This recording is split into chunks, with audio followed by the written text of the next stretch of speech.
বাংলাদেশের একটা খেলোয়াড়, ক্রিকেটের খেলোয়াড় তাওহিদ হৃদয়ের ঘরে ভক্তরা আগুন জ্বালিয়ে দিয়েছে। মানে এরা কোন লেভেলের ভক্তি সেটা বুঝে আসে না। ভাই খেলার খেলা, হেরে যেতে পারে, আজকে এ হারবে কালকেও হারবে, হেরে যেতে পারে, খেলার খেলা। তা বলে একটা মানুষের ঘরে আগুন জ্বালিয়ে দেবে, এটা কোন ধরনের ভক্তি?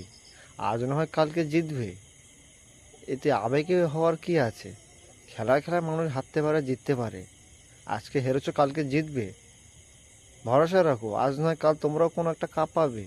তাহলে এইভাবে মানুষের ঘরে আগুন জ্বালিয়ে দেবে, এটা কিন্তু একদম ভালো জিনিস নয়। তাওহিদ হৃদয়ের উদ্দেশ্যে বলতে চাই, ভাই ওই বাংলাদেশ তোমার জন্য নয়, দেশটাকে পাল্টে নাও, তোমার ভালো হবে। ভালো থেকো সবাই। ভিডিওটি প্রচুর পরিমাণে শেয়ার করো, এই ধরনের ভিডিও দেখতে পেজটিকে ফলো করো। ধন্যবাদ।